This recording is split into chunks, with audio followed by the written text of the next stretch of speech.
Opie, would you agree comedy is different on the radio compared to stage? Yes. And I'm telling you, we had something to do with that.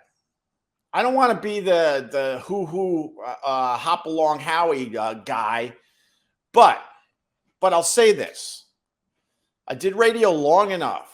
When you had a comedian come on your show, you would roll your eyes and go, oh my God, because all they wanted to do was their material. They didn't understand that you should just go on the radio and be yourself. And that sounds weird, obviously, now, because when you hear a comedian on a radio show or a podcast, they're not doing their material for the most part. But there was a time these guys wouldn't dare do anything but their material on a radio show. And we finally got to the point. I got to bring it back slightly. So when we were in Boston, we were being offered a lot of comedians. And we said no to comedians at first because of this very thing. Because we had enough guys come on and they would just do, we would say, hey, how you doing? Next thing you know, they're talking about peanuts on an airplane or some dumb thing. We're like, what? How did this happen? Because we always wanted to have a conversation. So we started saying no to comedians. And then in New York, you couldn't say no to comedians. They were everywhere. So we developed a show.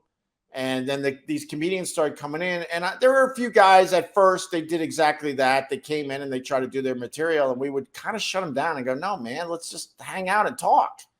So I think it evolved where these guys started feeling comfortable to go on these radio shows, blow off their material and just be funny. And I saw the change within my career. So with that said, yes, they're very different on a radio show than on a stage. I will tell you this much, without mentioning names today, but I have talked about this. A lot of these comedians that you know and love, they're not funny people. They're not funny people. They know how to be funny. They know how to write material that kills.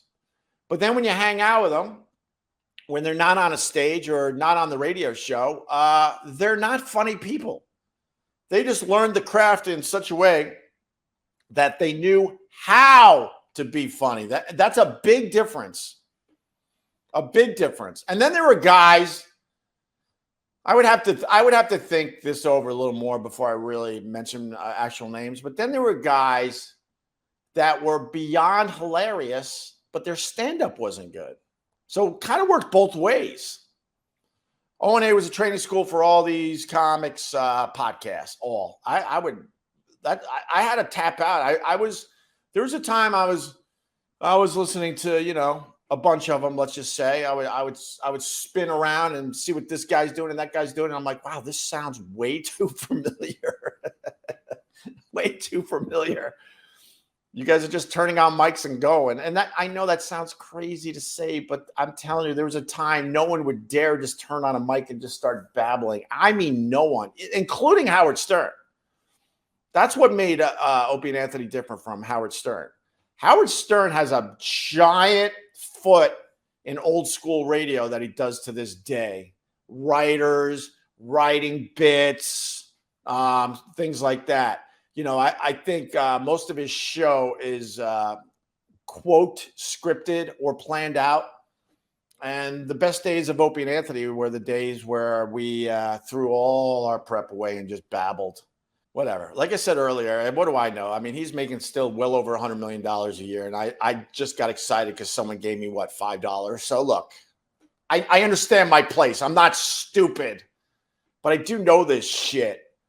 And Howard's at his best when he just turns on the mics and just talks with not a real plan. Maybe a subject, like I want to talk about my aging parents today, and then just goes. And that's the greatness of Howard Stern, if you want to know the truth. But then it's all mixed in all that horse crap that has passed everybody by. The shock jock stuff is done, man. Not many guys could talk like a Howard Stern. Ron Bennington's great at that. Turn on the mics and let's just talk. And the beauty of doing a radio show is like you turn on the mics, especially if you're getting along with the person. That's kind of important.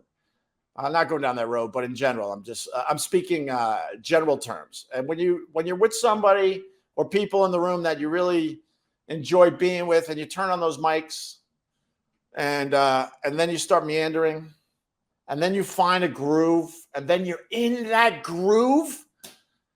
I think Jordan used to talk about that being in the zone, where at that point you know you can't do no wrong. God, was that exciting.